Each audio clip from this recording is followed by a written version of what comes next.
Sosok Adela Kanasha Adis yang akan gantikan ayahnya di kursi DPR. Adela Kanasha Adis diketahui sebagai seorang dokter dan politisi Indonesia yang belakangan menjadi sorotan publik terkait proses pengisian kursi DPR RI yang ditinggalkan oleh ayahnya, Adis Kadir. Ia adalah putri dari politikus Partai Golkar dan mantan Wakil Ketua DPR RI, Adis Kadir. Adela menempuh pendidikan sarjana kedokteran dan profesi dokter di Universitas Airlangga, UNAIR, dan kini bekerja sebagai dokter estetika medis serta anggota Ikatan Dokter Indonesia, IDI. Ia juga menjadi calon legislatif, caleg, Partai Golkar pada pemilu 2024 di daerah pemilihan, Dapil, Jawa Timur I, Surabaya, Sidoarjo. Dalam pemilu itu, ia memperoleh suara terbanyak kedua setelah ayahnya, yakni 12.792 suara. Namun pada situs resmi KPU yang menyediakan daftar calon tetap DPR, tidak menyediakan profil Adela Kanasha Adis. Saat mengeklik nama Adela Kanasha Adis, muncul notifikasi, info pemilu KPU Go ID Size. Profil calon ini tidak bersedia untuk dipublikasi.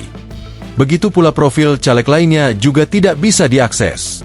Informasi yang tersedia di portal info pemilu KPU Go ID adalah nama Adela, jenis kelamin, kota, Surabaya, partai, Golkar, dan nomor urut. Adela mendapat nomor urut 10 di Dapil Jawa Timur I dari Golkar. Adapun Adis Kadir, bapaknya, mendapat nomor urut 1 di Dapil yang sama. Yang jelas, dari lembar perolehan suara yang dirilis KPU untuk Dapil Jawa Timur I, Adela memang menjadi peraup suara terbanyak kedua di Golkar setelah bapaknya. Nama Adela Kanasha Adis dalam raihan suara Dapil Jatim I, situs web KPU. Nama Adela Kanasha semakin ramai dibicarakan setelah Adis Kadir dipilih menjadi Hakim Mahkamah Konstitusi, MK, awal tahun 2026, sehingga kursi DPR miliknya menjadi kosong. Sesuai ketentuan undang-undang dan aturan partai, Golkar, kursi anggota DPR yang kosong bisa diisi oleh calon dari partai yang sama dengan perolehan suara terbanyak berikutnya di dapil yang sama. Dalam hal ini posisi itu ditempati oleh Adela Kanasha Adis. Sekretaris Jenderal Partai Golkar Sarmuji menegaskan, penentuan pengganti Adis Kadir akan dilakukan sesuai ketentuan perundang-undangan yang berlaku. Golkar taat pada aturan dalam undang-undang.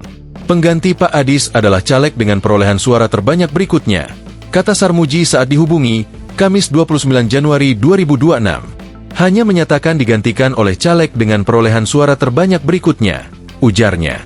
Adis Kadir telah resmi mengundurkan diri dari DPR RI dan dari keanggotaan Partai Golkar, karena menerima amanah baru sebagai Hakim Mahkamah Konstitusi, MK.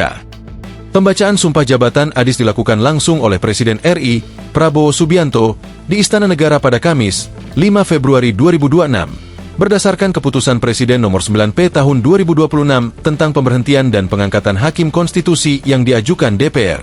Dengan demikian, Adela Kanasha Adis resmi menjadi anggota DPR RI pengganti ayahnya dan akan melanjutkan perjuangan Partai Golkar di Dapil Jawa Timur I. Download Tribun X sekarang, menghadirkan lokal menjadi Indonesia.